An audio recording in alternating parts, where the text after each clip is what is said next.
First on 4, flooding across Hidalgo County continues to plague residents as officials find a new way to alleviate the water. We have team coverage tonight to cover how the county is planning to fix the problem and the role FEMA is playing in those recovery efforts. We start with Grande in East Edinburg, where some families still have water inside their homes 3 days after more than 6 inches of rain fell. He's live from one of the areas still closed to traffic. Marcy, I'm on Alamo Road between Trenton and Alberta, where last night Public Works crews dug a 3-foot wide trench here to allow water to move from the west side to the east. Now, over the past few hours throughout the day, the water level has dropped about 2 to 3 inches, but one nearby resident says it's too little, too late.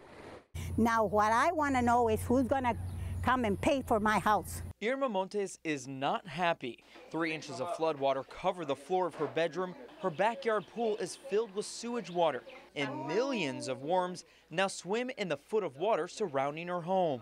In 2008, her yard flooded during Hurricane Dolly, but it never got inside. She blames the county for allowing a shopping complex and a neighborhood to be built next door without adequate drainage. When they built all this complex with all that, they should have made a drainage ditch on this side so that they could drain the water that when it rains. The storm drain is on the opposite side of the road. With no pipe underneath the road to allow the low-lying water to flow out, crews move pumps in. You have to cut the street to get my water out, to get his water out. Look. Cut the street, they did.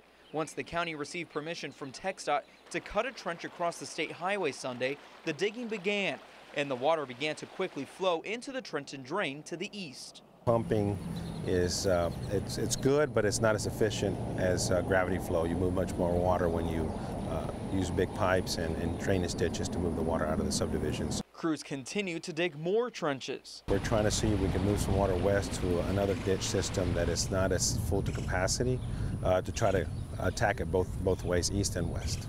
With such large amounts of rainfall that usually only accompany a hurricane, Sassine says no drainage system could have prevented flooding. Over the last 10 months, we've had over 5 foot of rain.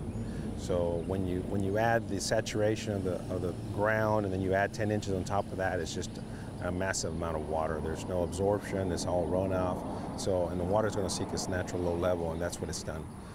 Basically, it's found the natural low and is staying there until we move it out. Future storm drain plans are already drawn. It's all a matter of funding. Now, Precinct 4 Commissioner Joseph Palacios tells me it'll be about 7 to 10 days before this stretch of Alamo Road reopens with a permanent drain installed underneath it. Live in Hidalgo County, Brett Crandall, Action 4 News. All right, Brett, thanks for that.